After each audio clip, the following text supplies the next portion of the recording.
Ellora Caves are the most important group of rock-cut monuments in all of India.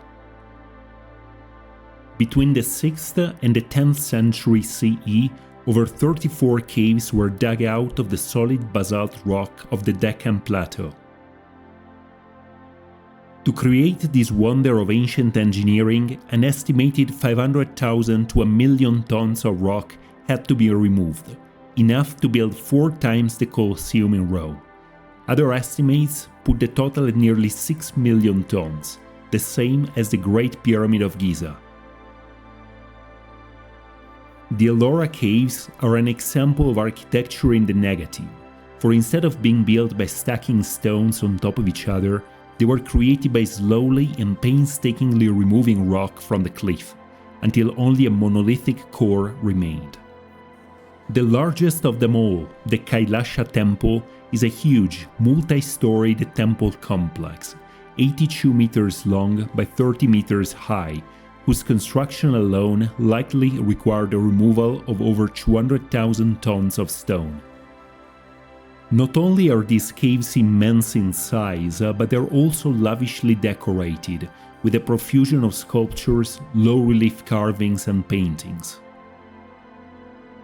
Of a total of 34 major caves at Ellora, 17 are Hindu, 12 are Buddhist and 5 Jain caves, each group representing the complex succession of royal dynasties and religions over the course of nearly a millennium in central Maharashtra. There are many mysteries surrounding the Ellora Caves, starting with the techniques employed for their construction, the true age of the caves, and the existence of subterranean passages leading to deeper and still unexplored levels. In this video, we will be exploring some of these mysteries, taking you through some of the most impressive and remarkable rock-cut monuments ever conceived by man in its thousands-years-old history. The Ellora Caves are located in central Maharashtra, about 30 kilometers northwest of the city of Aurangabad, and a 2-hour drive from the equally famous Ajanta Caves. The Ellora Caves extend over more than 2 kilometers of a steep basalt rock face, characterized by the presence of layers of different hardness and composition, with only the most finely grained being picked for detailed sculpting. Some of the earliest caves, like Cave 29, were possibly built by the Shiva-worshipping Kalachuri dynasty in the late 6th century CE, and bear significant analogies to the Elephanta Caves. The next group of caves, comprising caves 1 to 12, consists of a set of Buddhist monasteries and prayer halls, built between 600 and 700 CE under the early Chalukya dynasty, which ruled over much of central and southern India from their capital city of Badami in today's Karnataka. Finally, the largest group of Hindu and Jain caves, comprising the magnificent Kailasha Temple, or Cave 16, was carved between 730 and 950 CE by the kings of the Rashtrakuta dynasty, who succeeded the early Chalukyas in the mid-8th century CE. Because of the different dynasties that succeeded themselves over more than 3 centuries in this part of central Maharashtra, the Ellora Caves reflect not only the different religions prevailing under each dynasty, but also profoundly different architectural styles and artistic sensitivities, making the question of the cave's exact sequence and chronology one of the great puzzles of Indian archaeology and art history.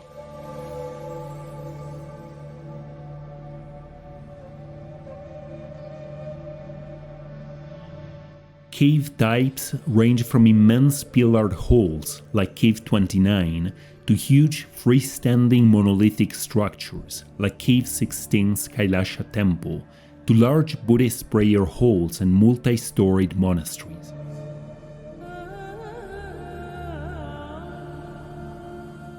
Some of these caves remain unfinished and provide interesting glimpses into how these incredible monuments were carved and decorated.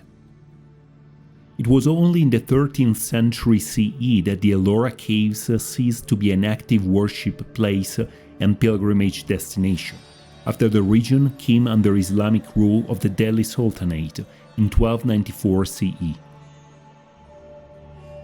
Much of the destruction and desecration of idols and images can be traced to the time between the 15th and the 17th century, when the site came again under attack by Muslim armies, enforcing a strict prohibition of the representation of Hindu and Buddhist deities. It is even said that in 1682 the Mughal king Aurangzeb ordered the complete destruction of the Kailasha Temple. An army of 1,000 men attacked the temple and its sculptures for over 3 years, but could only inflict minimal damage to the structure. Although the caves were never truly lost, they were only rediscovered by Europeans in the colonial era and were subsequently studied and restored by the Archaeological Survey of India.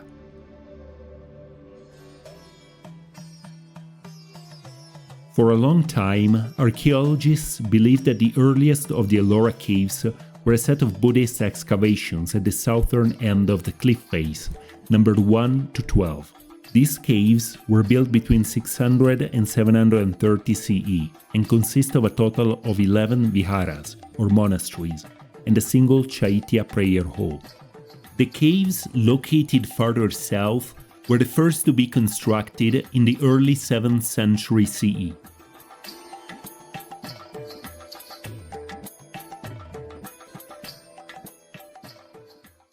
Cave 1 is probably the earliest Buddhist excavation at the site and consists of a simple meeting hall with 8 cells. Most of the early caves, like Cave 1 and 2, are viharas, or monasteries, consisting of a large square pillared hall on whose sides open smaller shrines decorated with sculptures and monastic cells.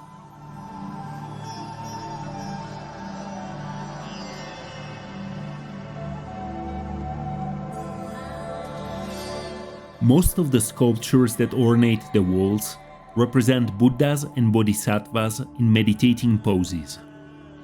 The main shrine is generally located on the back wall of the cave, opposite the entrance.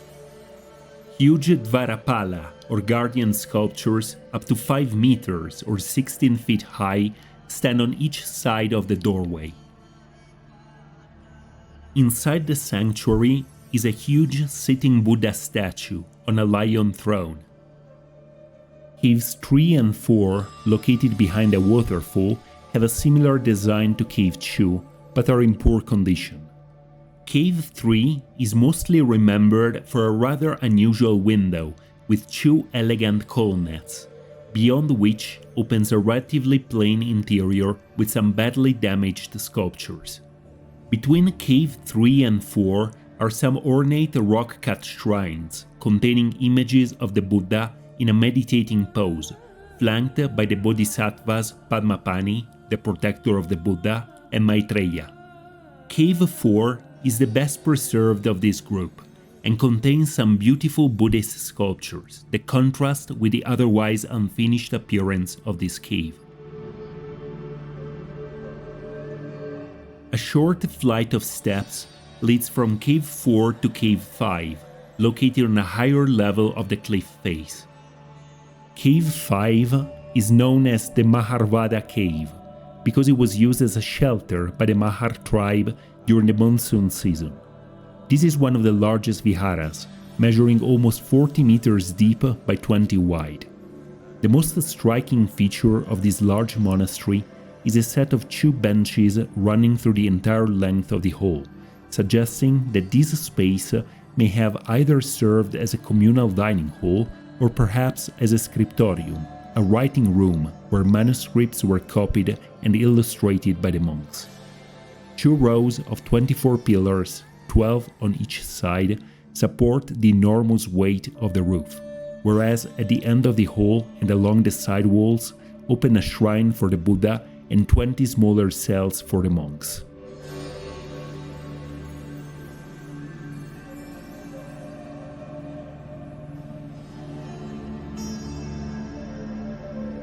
Continuing along the same rock ledge Caves 6 to 9 are partially ruined monasteries or viharas.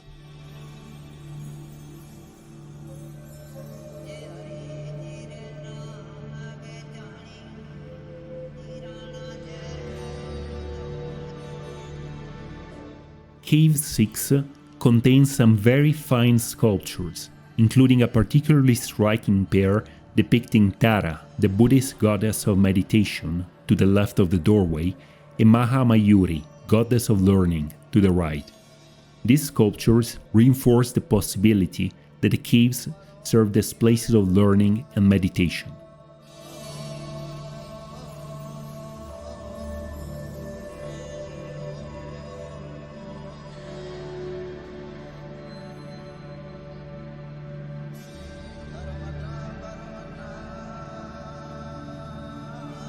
Located on a lower level, Cave 8 consists of 2 connected rooms and a shrine surrounded by circumambulatory passage. On the farthest wall is another sculpture of Mahamayuri, goddess of learning, leading into a simply carved outer room on the back wall of which is a seated Buddha and bodhisattvas on each side. Cave 9 is the last cave of this group. It has a beautifully carved facade containing a series of 6 Buddhas framed by ornate arches, giving the impression of flight.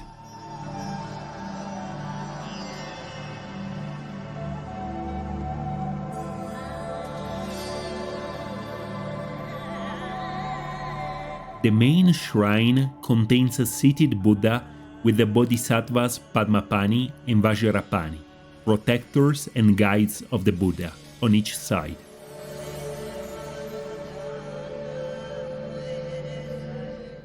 Next is Cave 10.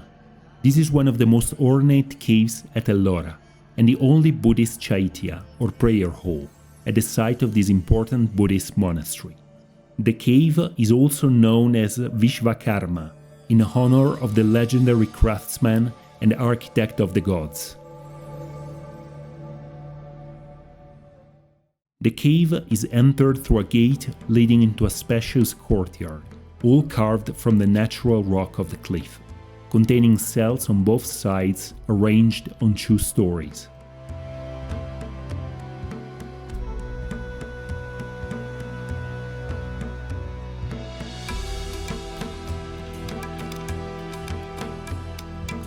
The Great Chaitya measures approximately 25 meters long by 12 meters wide, and is divided into 3 naves by 2 rows of 28 octagonal pillars, each over 4 meters high.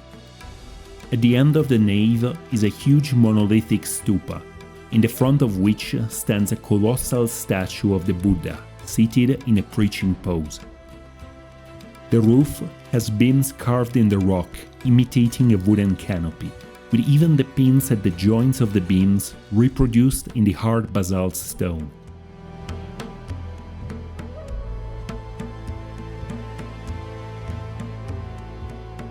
An elaborate frieze runs on top of the pillars on both sides of the aisle, containing the depiction of Naga queens as well as dwarves and entertainers, dancing and playing a variety of musical instruments. Next from the Vishvakarma cave is Cave 11, a large 3-story Buddhist monastery. The name of this cave, Dotal, meaning 2 floors, suggests that either the 3rd story was a later addition or that the bottom floor was still buried at the time of this cave's discovery.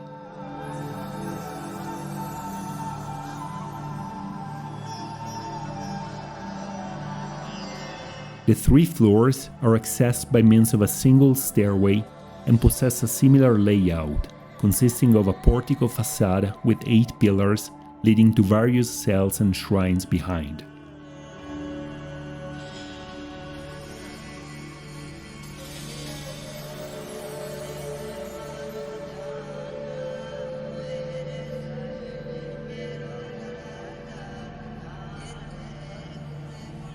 These multi-storied rock-cut structures are a perfect example of what we earlier referred to as architecture in the negative.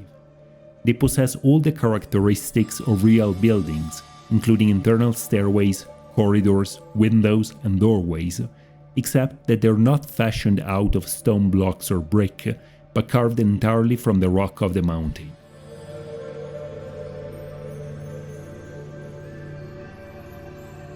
An even more remarkable example is Cave 12, called Tin Tal, or 3 stories.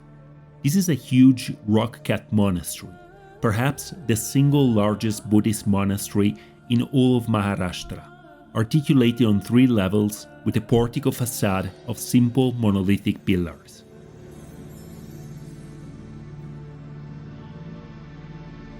The 3 stories are all of similar plan, consisting of a huge pillared hall with a shrine at the end and smaller cells along the side walls.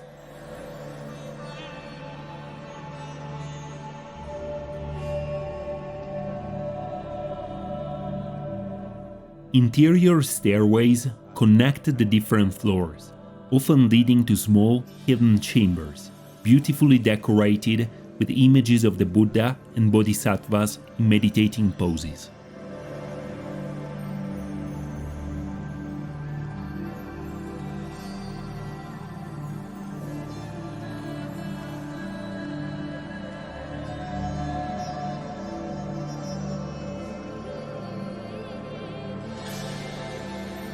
The top floor is divided into 5 naves by rows of square pillars, 40 in total.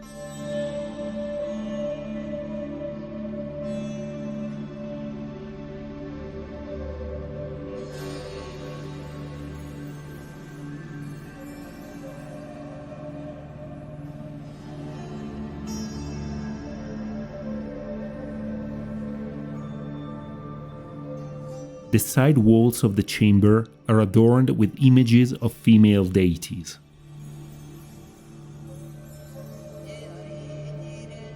The back wall contains 14 representations of Buddha, 7 on the north and 7 on the south, each portrayed in a different meditating, teaching, or preaching pose.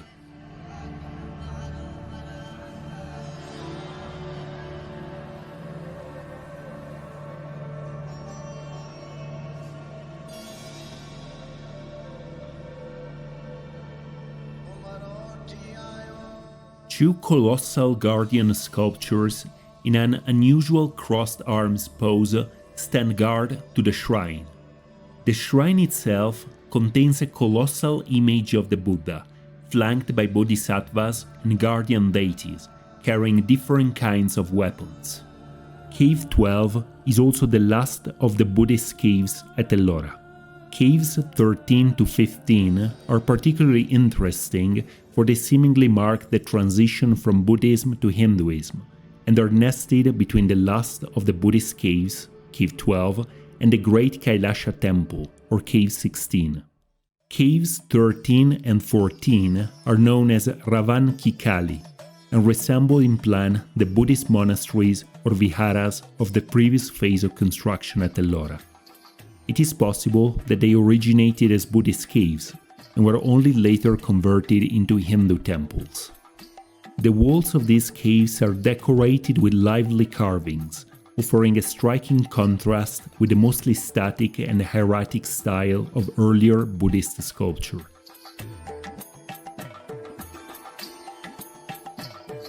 Cave 14 is a large pillared hall containing a shrine with a circumambulatory passage, which would have once contained a statue of the goddess Durga.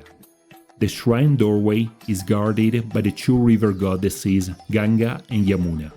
A tour of the cave reveals a whole series of narrative scenes, among which are some particularly striking representations of Varaha, the boar avatar of Vishnu, Shiva and Parvati playing dice, a dancing Shiva as Nataraja, the lord of dances, and the demon king Ravana shaking Mount Kailash. A short walk from there leads to Cave 15, known as Dasavatara, which is approached by a long stairway and a monumental gateway leading into a large open-air courtyard. In the middle of the courtyard is a freestanding monolithic mandapa, with a two-storied rock-cut temple at the rear.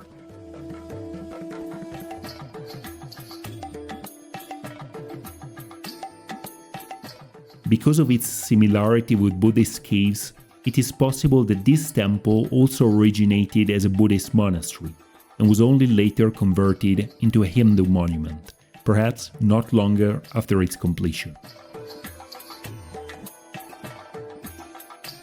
Other theories, however, suggest that the opposite may as well be true, and that the Buddhist caves represent an intrusion into an earlier Brahmanical pilgrimage site.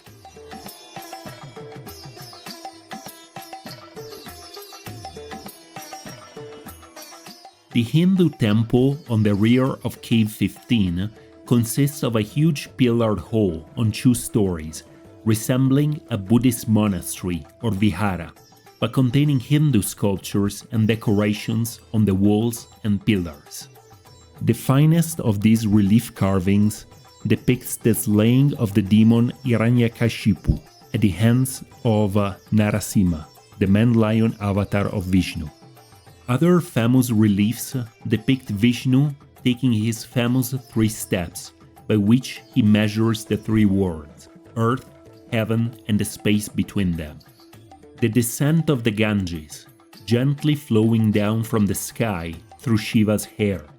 Shiva emerging from a linga with flames around it, with Brahma and Vishnu in his boar form of Varaha digging down in the fruitless attempt to reach the base of the giant column.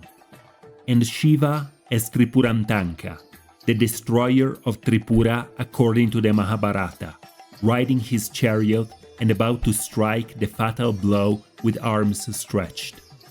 The panels are arranged in dyads on the opposite sides of the hall, in such a way as to suggest the equilibrium of antagonistic energies.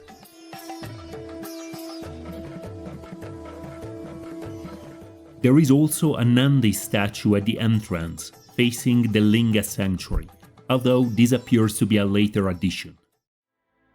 The Buddhist caves at Ellora are some of the last that were built in all of India, at a time when Buddhism was already in decline across the subcontinent.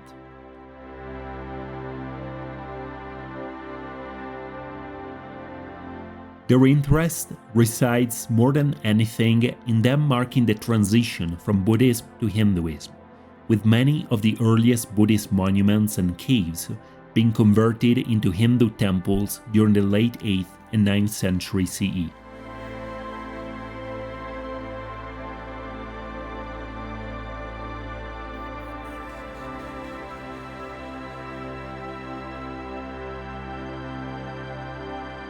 No more Buddhist temples and rock-cut monasteries of this scale and size will be built in any part of India after Ellora, representing both one of the grandest and latest expressions of Buddhist monumental architecture and sculpture of the course of nearly a millennium.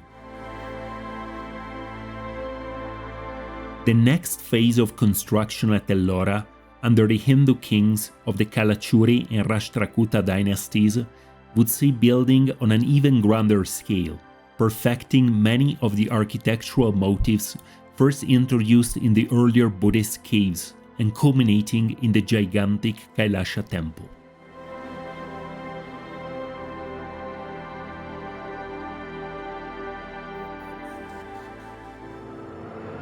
The Kailasha Temple of the Ellora Caves is a monument rivaling in splendor and size the pyramids of Egypt. Carved from a single rock, it is the largest monolithic structure in the world and the crowning achievement of nearly a millennium of Indian rock-cut architecture.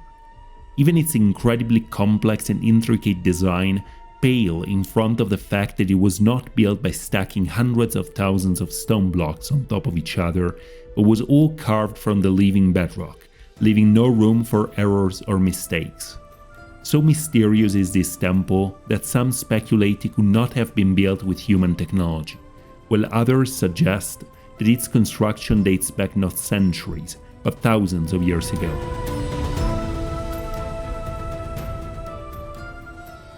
In the 8th century CE, with the decline of Buddhism in India, a new Hindu dynasty from the west-central part of the subcontinent, the Rashtrakuta, built an empire that stretched over 1,000 miles, from the southern tip of the Deccan to the Himalayas.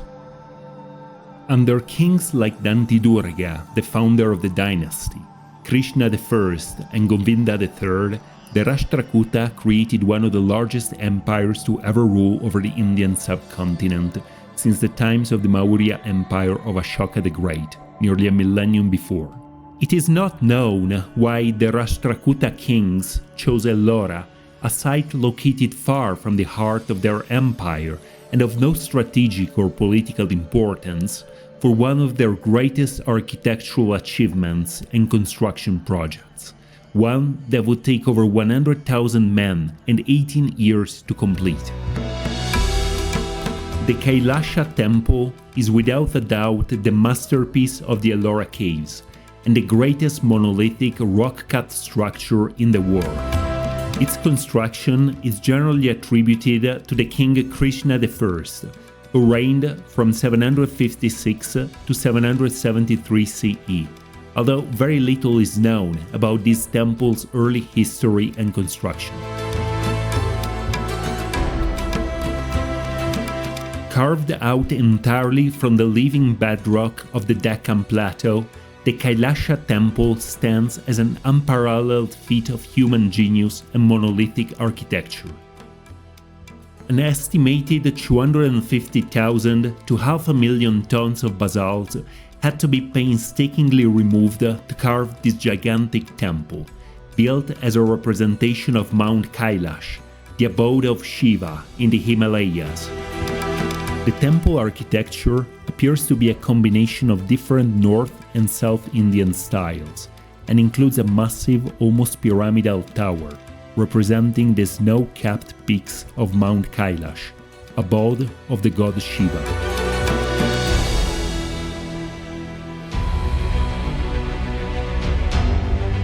The temple complex is entered through an unfinished monumental gateway, called a Gopura, decorated with gigantic sculptures.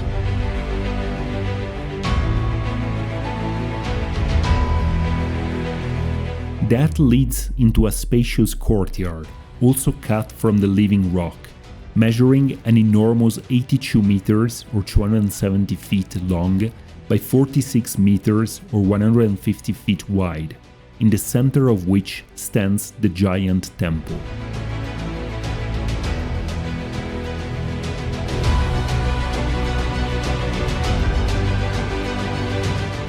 The temple proper, which reaches a height of over 30 meters or 100 feet, is a massive two-story structure, consisting on the upper floor of a huge square pillared hall called a mandapa or pavilion, leading into the main linga sanctuary, above which rises a Dravidian-style shikara or tower. The roof of the mandapa pavilion is in the shape of a giant lotus, with 4 lion sculptures each pointing in a different cardinal direction. The temple tower rises in linear tiers, surrounded by smaller sanctuaries for different deities, and is surmounted by a huge monolithic dome. The interior of the mandapa is occupied by a vast pillared hall, carved like all the temple from the living bedrock itself. This dark hall has beautifully decorated pillars, and finely carved and polished ceilings and floors, being all of one piece with the walls and pillars.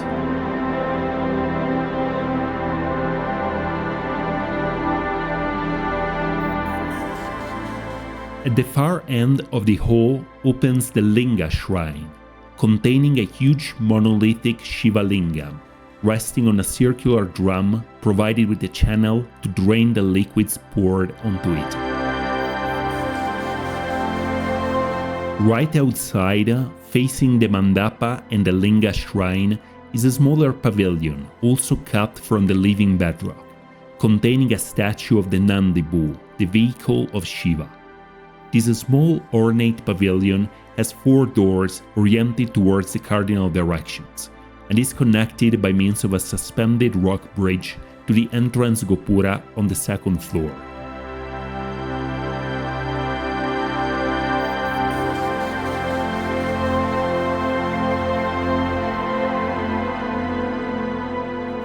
All around the temple are rows of carvings depicting scenes from the great Hindu epics of the Ramayana and the Mahabharata, as well as huge sculptural panels portraying the main Hindu gods and a variety of mythological scenes.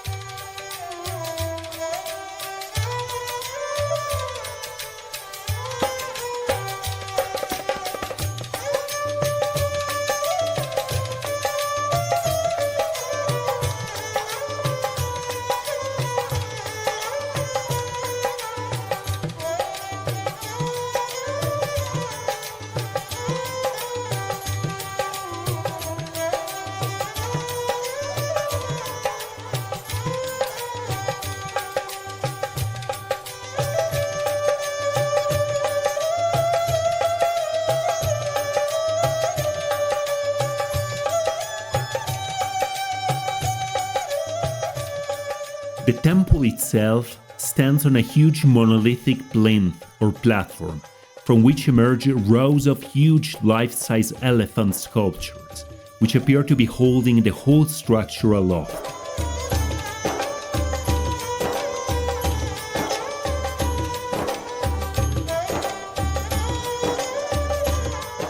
To the left and right of the main temple are two tall, highly ornate pillars, shaped like obelisks.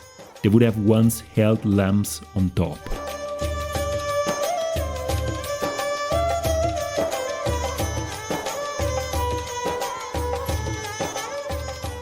Various stone bridges and covered passageways connected the different parts of the temple with the entrance gopura and the side galleries.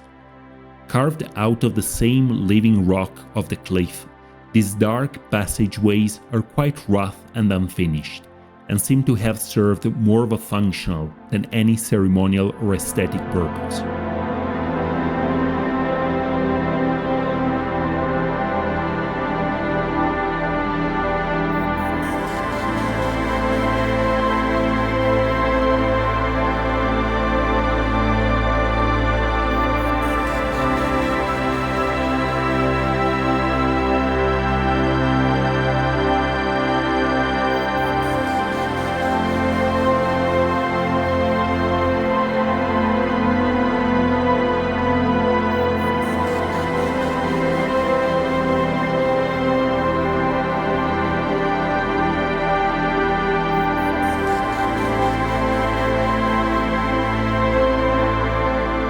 In comparison, the side galleries are far more elaborately carved and lead into large prayer halls that are also richly decorated with pillars and sculptural panels.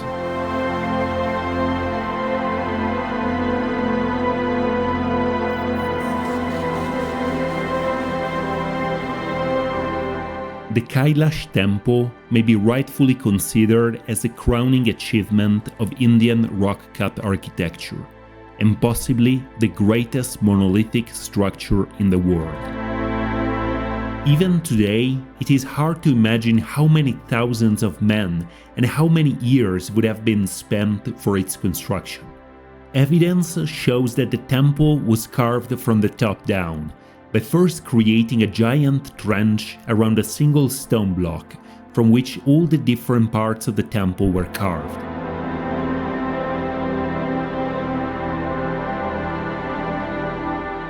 Nearby Cave 30 provides important hints as to the techniques and methods by which the temple was carved. Cave 30 is an unfinished Hindu temple, also known as Chota Kailash or Little Kailash, for its resemblance to the Great Kailasha Temple.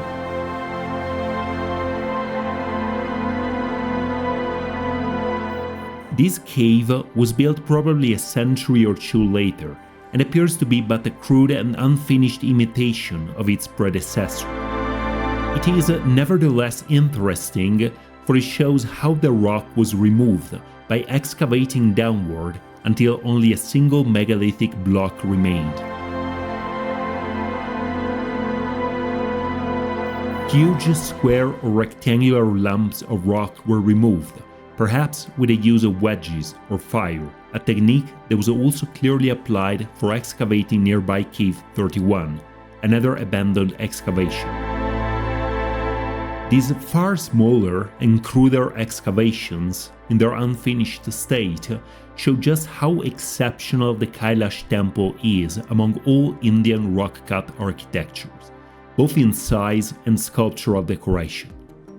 An estimated 250,000 to 500,000 tons of basalt had to be removed from the sloping rock face to create this marvel of monolithic architecture from a single stone block 82 meters long by 46 meters wide. Even taking the lower figure of 250,000 tons for the total volume of rock removed, this is equivalent to an astonishing 4 tons an hour for 18 years. And this is without considering the numerous side temples and shrines built on the sides of the same gigantic trench.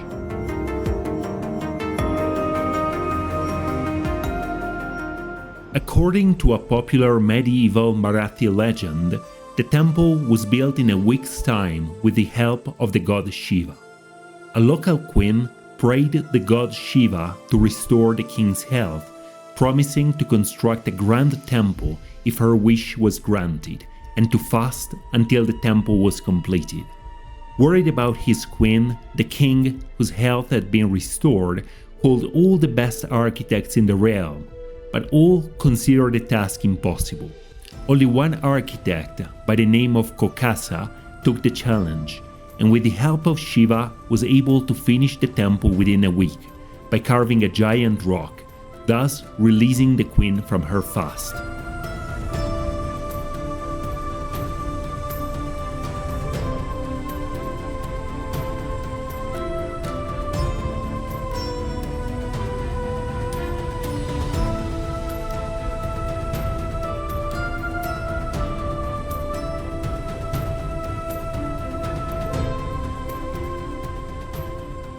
According to another popular legend, the Mughal king Aurangzeb vainly attempted to destroy the Kailasha Temple in the 17th century.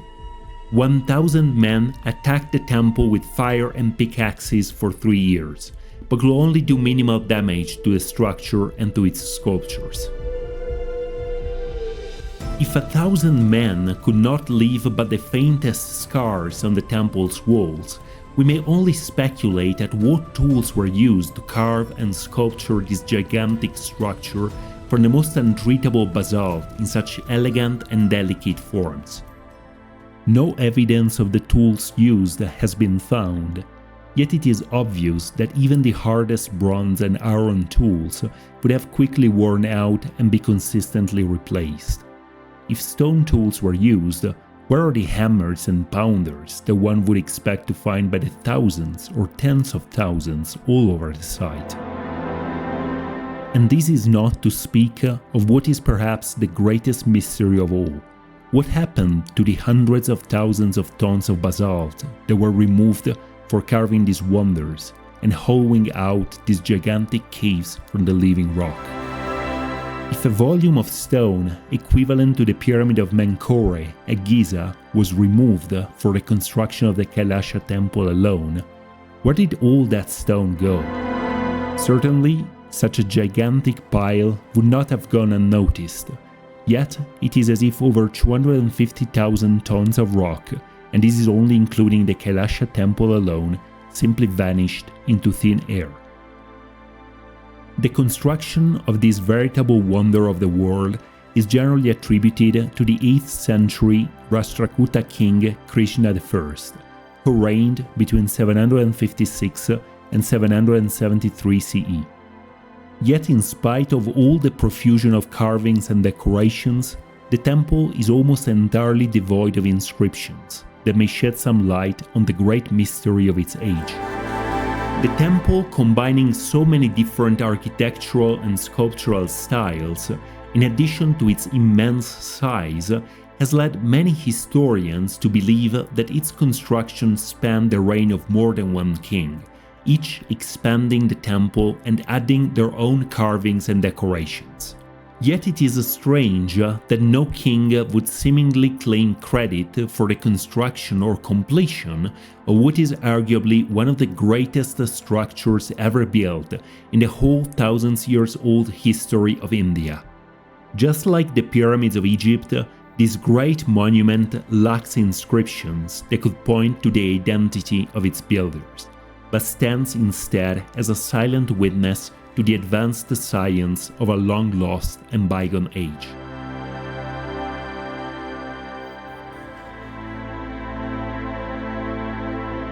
The Kailasha Temple may be considered as the masterpiece of the Ellora Caves, but it is by no means the only Hindu cave at the site.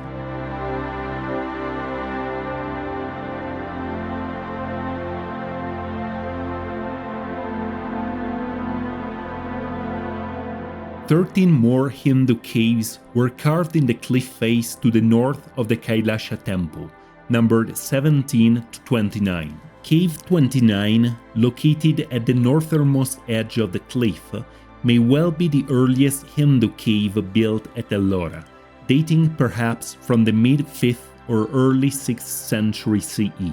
Also called Dumarlena, Cave 29 is one of the largest at Ellora, and appears to be an almost exact replica of the Elephanta Cave.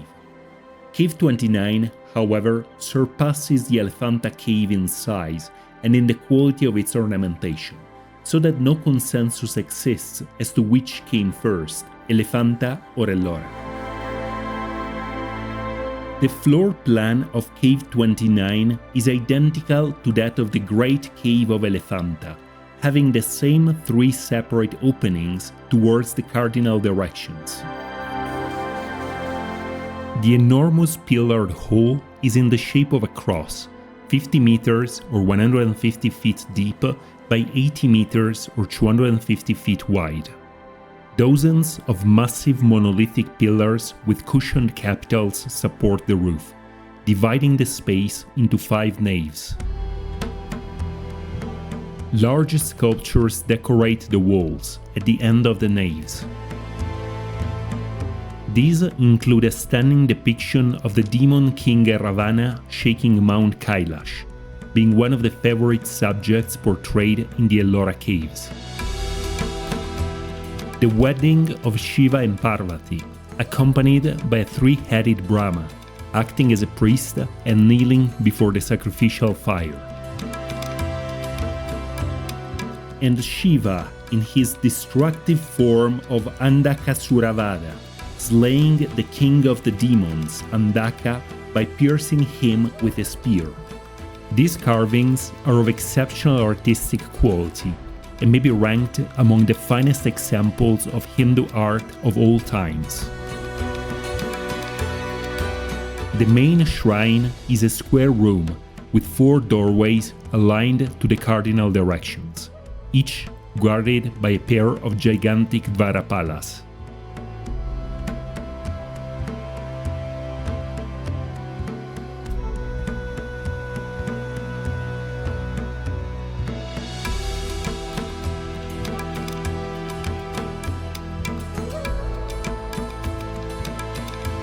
Because of this cave's similarity to the Elephanta Cave, Cave 29 is possibly one of the earliest excavations at Ellora. It may have been created by the Kalachuri dynasty in the 5th or 6th century CE. However, the lack of inscriptions makes any dating hypothesis necessarily tenuous.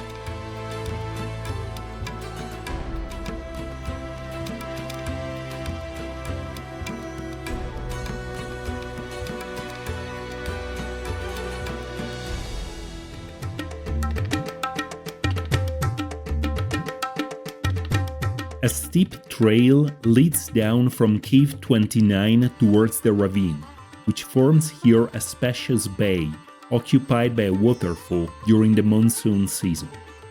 Located almost directly under the waterfall, the much ruined Cave 28 is a little more than a hole in the rock.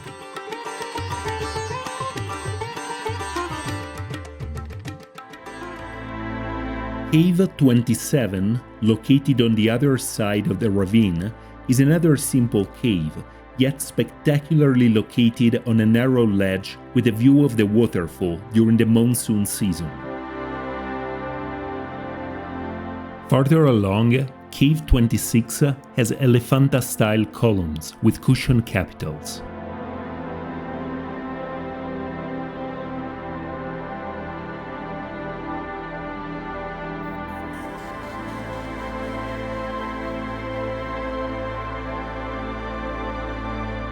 At the end of the spacious hall is a linga shrine containing a large square pedestal and a linga. The linga shrine is flanked by huge Dvarapala sculptures, while the pilasters on both sides of the shrine are decorated with sensual female deities. Next, we find Cave 25. This is a large but much ruined excavation, having lost its entrance porch, of which only the bases of 6 large columns and pilasters remain.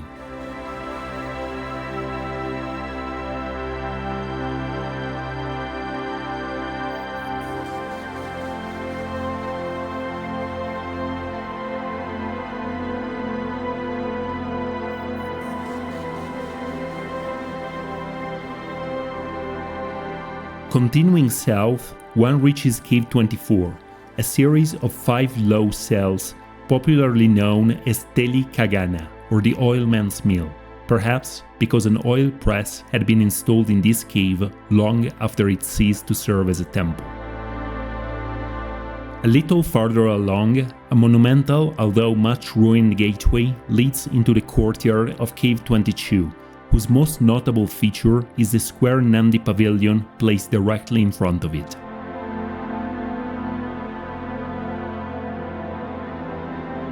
The cave itself consists of a large hall with side chapels supported by pillars. The sanctum contains a highly polished linga with blue streaks, which give this cave its name of Nilkanta.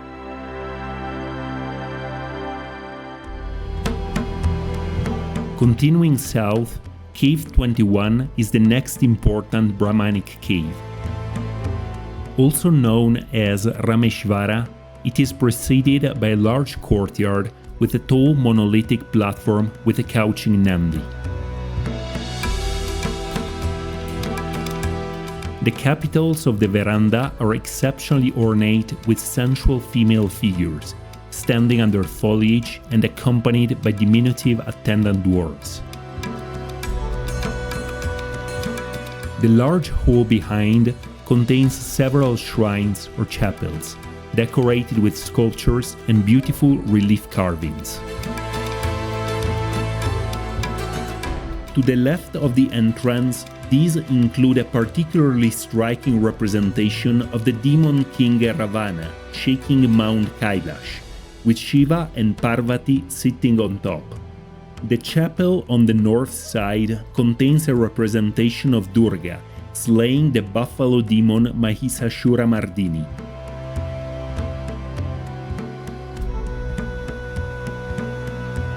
The wedding of Shiva and Parvati, with a 3-headed Brahma kindling the ceremonial fire and a procession of dwarves and musicians.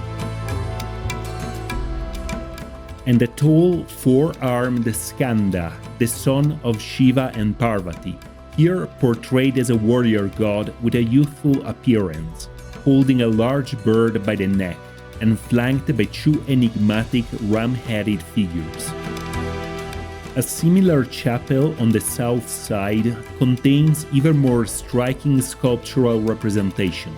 These include a beautiful representation of Shiva as Nataraja, the lord of dances, and the 7 mother goddesses known as Saptamatrikas, originally identified with the 7 stars of the Pleiades constellation. On the right wall is a particularly striking scene depicting a tall, four-armed skeleton carrying a knife, and the goddess Kali, carrying a severed head in one hand and wearing a snake around her neck. The columns of the hall are in the Elefanta style, with cushioned capitals, elegantly framing the rich decoration of the interior. Immediately south of the Rameshvara cave, one passes through caves number 20, 19, and 18. These are quite simple excavations, almost devoid of ornamentation and of rather plain appearance. Yet it is obvious that their construction must have still required a considerable effort and the removal of thousands of tons of hard basalt rock from the cliff face. Some of these caves appear to have suffered significant damage and destruction, either at the hands of men or because of countless centuries of weathering and erosion. Finally, one reaches Cave 17, the last cave in this group, located a mere 400 meters to the north of the Kailasha Temple. The cave is particularly noteworthy for its decorated doorway and highly ornate pillars. It is entered through a projecting porch that leads to a colonnade hall and a linga sanctuary with a circumambulatory passage. Compared to the square pillars of the front, the inner ones have delicately ornate brackets carved with sensual female figures and dwarf attendants.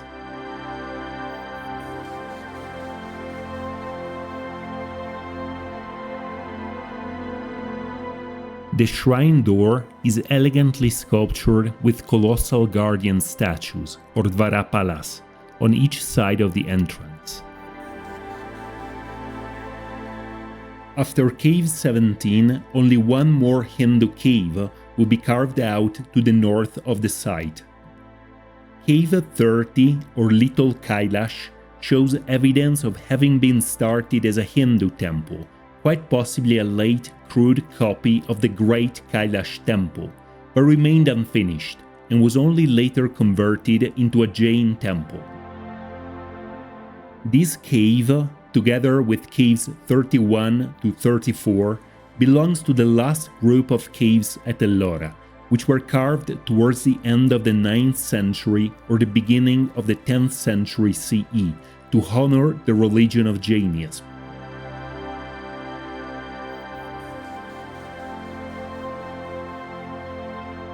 Although smaller than most other Hindu and Buddhist caves, with these Jain temples lacking in size, they more than compensate with the quality and refinement of their ornamentation, being perhaps some of the last yet finest examples of monolithic rock-cut architecture in all of India.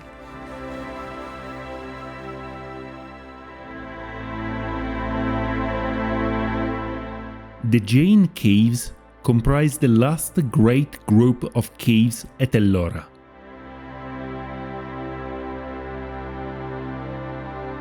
They are a set of 5 caves, numbered 30 to 34, located at the northernmost end of the site, about half a mile away from the other larger groups of Buddhist and Hindu caves.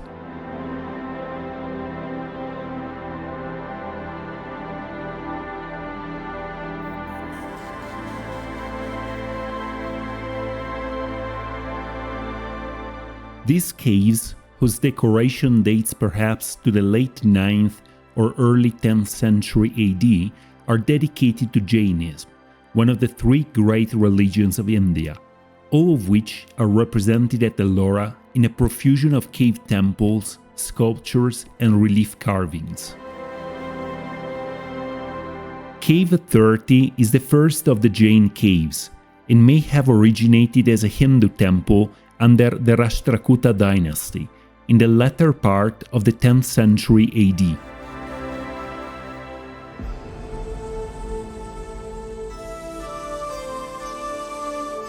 Located at a slightly higher level than most of the other caves, Cave 30 appears today as a huge unfinished excavation, containing but the shell of what would have been a grand freestanding rock-cut temple.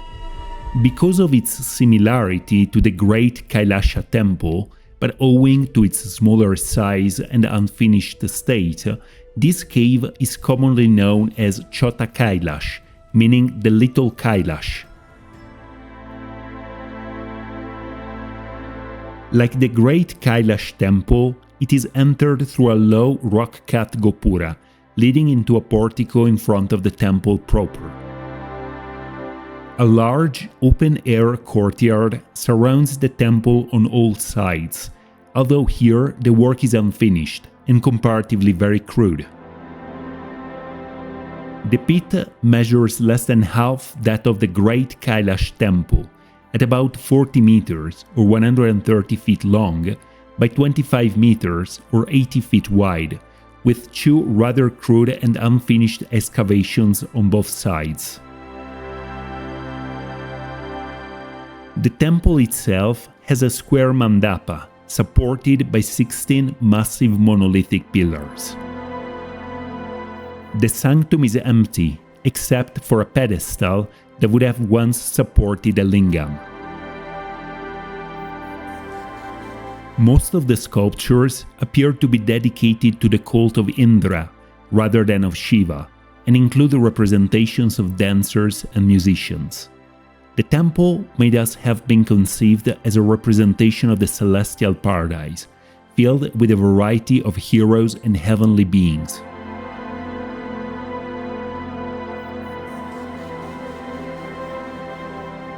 In its present state, this temple only contains the top story and is lacking a ground floor or pedestal, suggesting that work stopped at a rather early stage of carving.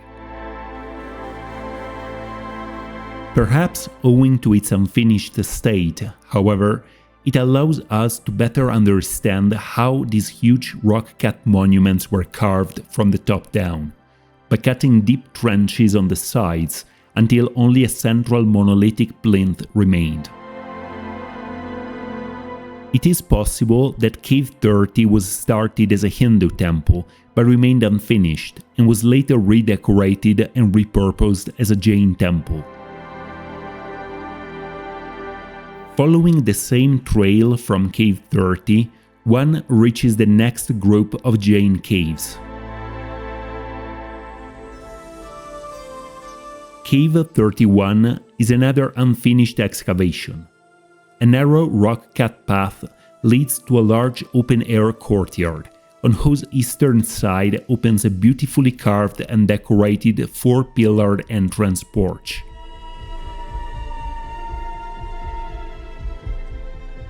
In spite of its incompleteness, or perhaps because of it, this cave is of extreme interest for understanding how the larger cave temples were carved from the living rock.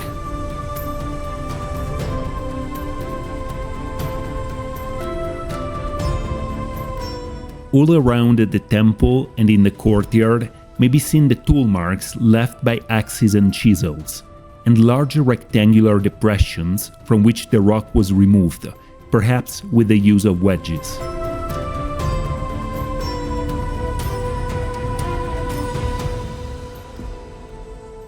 The temple itself contains but very few sculptures and a pair of beautifully decorated pillars, which offer a sharp contrast with the otherwise crudely carved and unfinished interior, with only a small carved altar decorated with ascetic figures being the only obviously Jain element in this temple.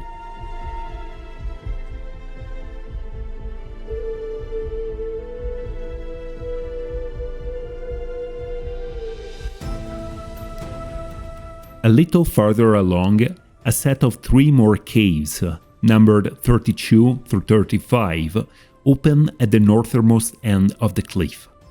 These were some of the latest caves to be built at Ellora, and although significantly smaller than some of the other Hindu and Buddhist caves at the site, what they lack in size, they more than compensate with the richness and variety of their sculptural decoration. Cave 32, also called Indrasabha, contains some of the most elaborate carvings at the Ellora Caves.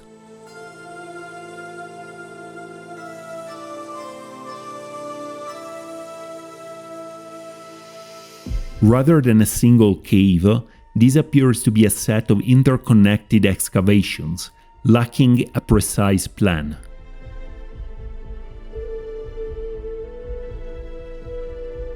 The center of the court is occupied by a monolithic chapel, with an 8 meters high column on its left-hand side and an elephant on its right.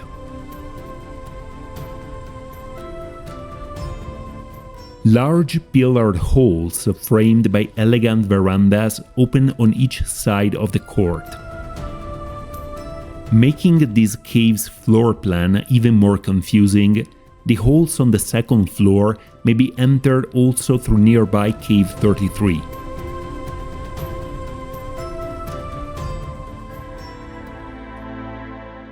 Located just besides the Indrasabha, Cave 33 is the second largest in the Jain group of caves. It is preceded by a much smaller court, which had once contained sculptures that are now completely destroyed. Besides the entrance porch of Cave 33 opens a huge pillared hall. From there, a narrow corridor connects with the second floor of Cave 32. This consists of a massive pillared hall with highly ornate columns and exceedingly fine sculptures of meditating Jainas and the 24 Tirthankaras or saviors of Jainism. According to Jainist beliefs, 24 Tirthankaras, prophets and spiritual teachers of mankind, appeared over the course of millions of years, the last in order of time being Mahavira, the Buddha, in the 6th century BC.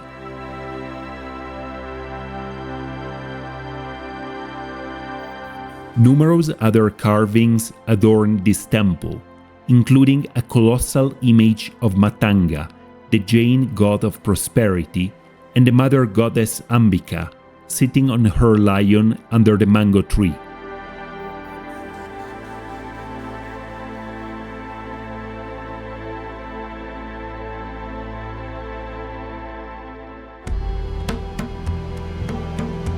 Unlike the other Hindu and Buddhist caves, whose design obviously served specific ritual or habitational purposes, there are very little hints as to the function and use of these Jain cave temples. In spite of all the richness of their decoration, their general plan is confusing and almost compressed, as if arising rather by accident than as the result of a well-conceived design, with newer caves and corridors often intersecting older ones.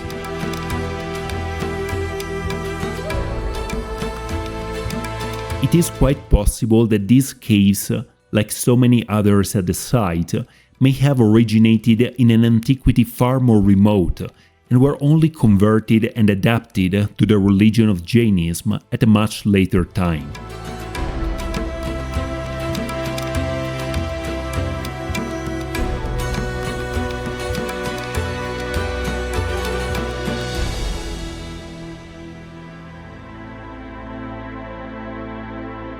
The Ellora Caves were clearly created and remained in use over a long period of time, often combining elements from different religions or being appropriated by others. This is particularly evident in some of the Hindu caves adapting earlier Buddhist viharas, or in the confusing and rather chaotic design of the Jain caves. With only a handful of inscriptions allowing to date the carvings inside the caves, the chronology and sequence of the Ellora Caves remains highly problematic. Even more so, since the few inscriptions that are found inside the caves may only serve to date when their decoration was completed, but not the time of their construction.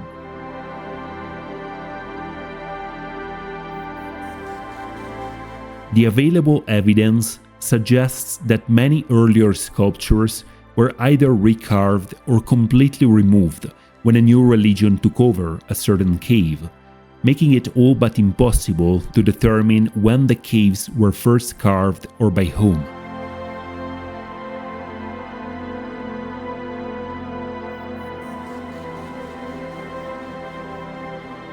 There is then also the question of whether the Buddhist, Hindu and Jain caves were all in use at the same time, which would suggest a rather pacific cohabitation of the three major religions of ancient India at the site, or rather reflect an occupational sequence in which one religion took over and completely replaced the previous ones.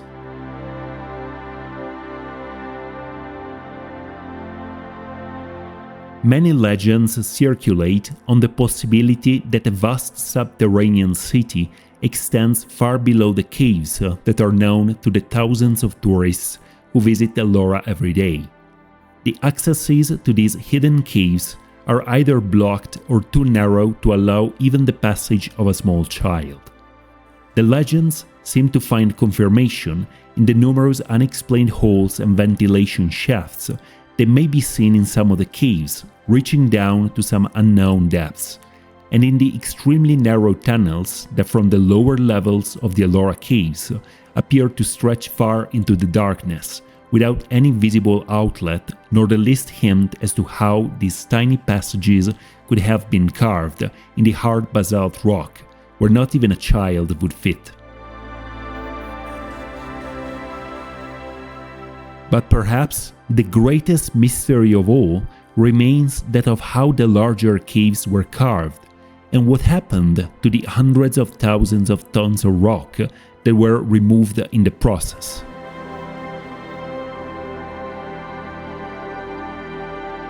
For all their decorative richness and refinement, the later caves appear to be but crude copies of the earlier cave temples, none coming even close to the splendor and architectural perfection of the Great Kailasha Temple.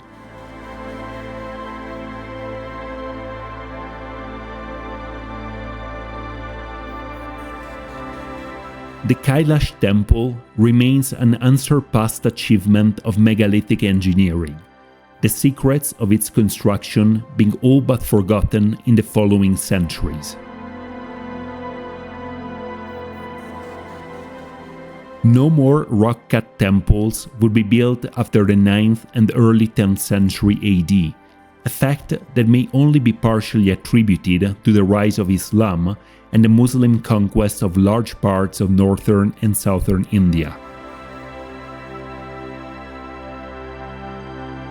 Ellora is both the last and the greatest of the Indian rock-cut monuments, a silent memorial meant, like the Egyptian pyramids, to defy the millennia, upon which neither nature nor man seem to hold any power.